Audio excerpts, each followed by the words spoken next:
Hello everyone, welcome back to my channel arbor@get success।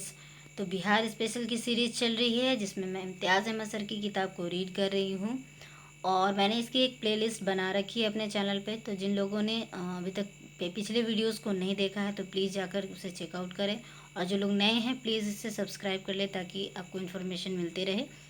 तो चलिए video को शुरू करते हैं। और आज का टॉपिक है बंगाल के नवाब और बिहार, और इसके अलावा दूसरा एक टॉपिक है जो कि बिहार में किस तरह से सिखों का उद्गम हुआ उसके बारे में भी आज हम लोग जानेंगे। तो चलिए शुरू करते हैं। बंगाल के नवाब और बिहार। 1707 में औरंगजेब की मृत्यु के बाद मुर्शीद कुली खान ने मुगल सम्राट को नजराना देना बंद कर दिया था। औरंगजेब के पुत्र बहादुर शाह 1707 से लेकर 12 के शासन की समाप्ति पर राजकुमार अजीम ने, जो अभी भी बिहार में था और जिसे अब अजीम उश शान की उपाधि भी प्राप्त थी, सिंहासन पर अधिकार का प्रयास किया, मगर उत्तराधिकार के युद्ध में वह पराजित हुआ और मारा गया।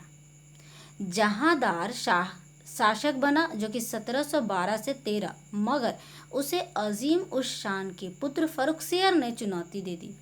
फर्रुखसियर का राज्याभिषेक 1713 में पटना में ही हुआ था। तदुपरांत उसने आगरा के समीप जहांदार शाह को पराजित कर मुगल सिंहासन पर अधिकार किया।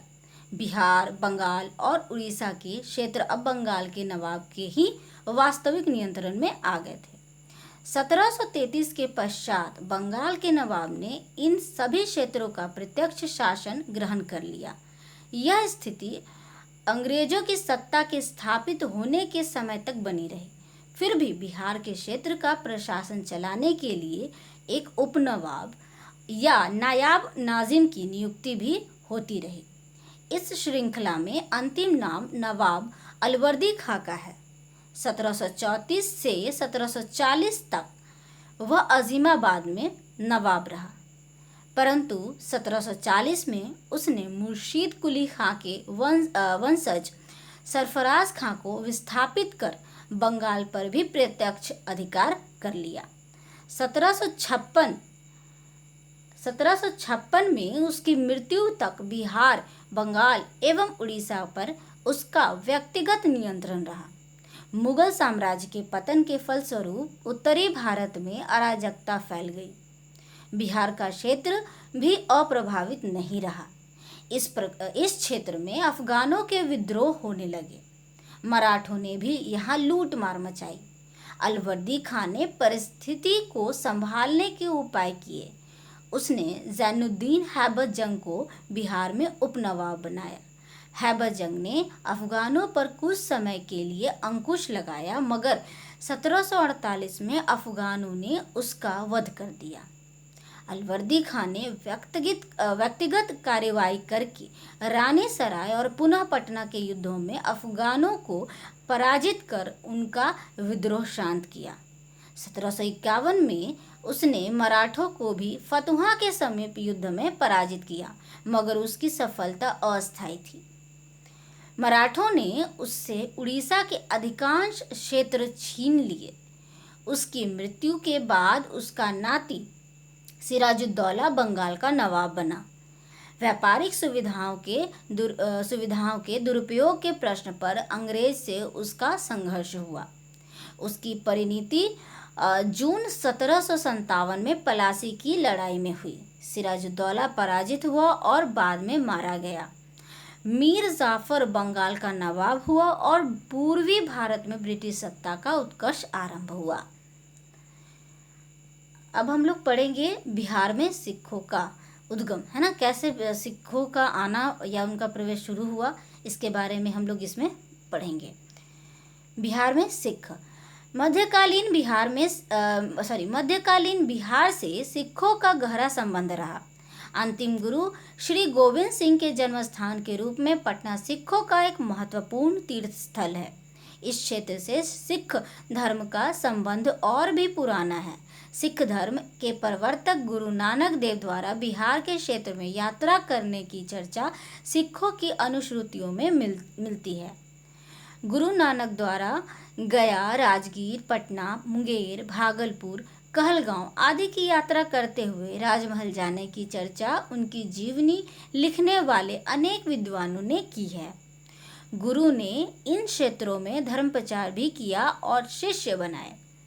पुनः सिखों के नवे गुरु श्री तेग बहादुर का बिहार में आगमन 17वीं शताब्दी की उत्तरार्ध में हुआ। वे सहसराम, जो कि सासाराम के नाम से जाना जाता है, और गया से होते हुए पटना आए। उस समय तक पटना में अनेक सिख थे और गुरु के अनुयायियों ने उनका भव्य स्वागत किया। गुरु के पटना निवास के दिनों में ही उन्हें आसाम की ओर प्रस्थान करना पड़ा, जहां उन्हें सम्राट औरंगजेब के राजपूत सेनापति को सहायता देनी थी।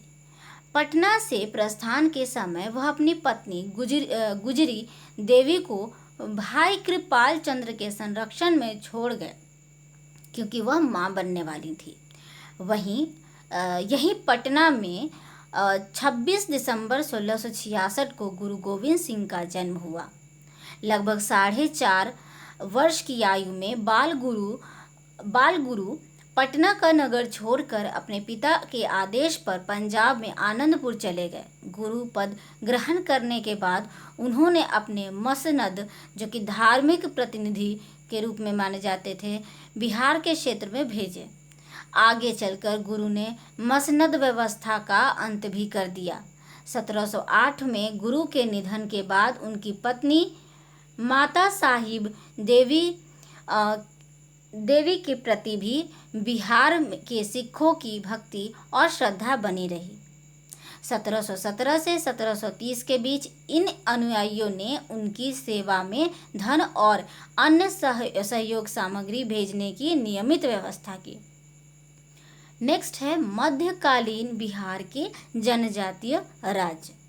तो पाल वंश के पतन के काल में बिहार में जो राजनीतिक अस्थिरता आई, उसके फलस्वरूप कुछ क्षेत्रों में जनजातीय राजाओं की शक्ति बढ़ी।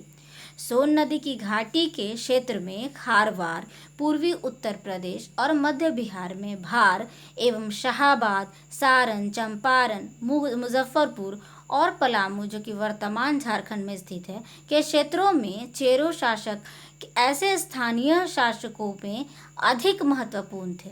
चेरो जनजाति द्वारा 12वीं शताब्दी में पश्चिमी बिहार, चंपारण और मुजफ्फरपुर के क्षेत्रों पर अधिकार किया जा चुका था।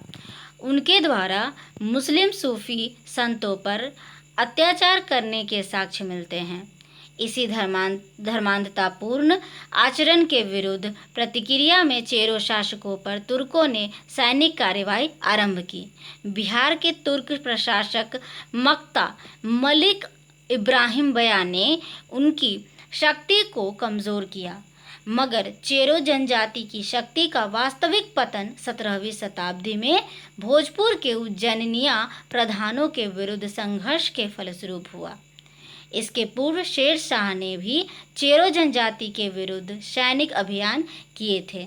1624 में शाहिस्ता खां और 1660 में दाऊद खां द्वारा भी बिहार के पश्चिमी भागों में सैनिक अभियान हुए, जिसके परिणाम स्वरूप चेरो और उज्जैनिया शासकों की शक्ति क्षीण पड़ी। छोटा नागपुर क्षेत्र भी मुगल काल में बिहार में आंशिक रूप से शामिल रहा। इन क्षेत्र में बाहर से आने वाले में नए लोगों के बसने की प्रक्रिया भी आरंभ हुई और इस तरह मुगल काल तक यह इससे तीनों भौगोलिक इकाइयां, गंगा के उत्तर का क्षेत्र, गंगा के दक्षिण का मैदानी भाग और दक्षिण में स्थित क्षेत्र एक भौगोलिक एवं राजनैतिक इकाई में परिवर्तित हो गए। ब्रिटिश काल में इस क्षेत्र में प्रशासनिक एकीकरण में सुदृढ़ता आई। तो आई होप वीडियो यहाँ तक आपको क्लियर होगा। So thanks for watching. Thank you.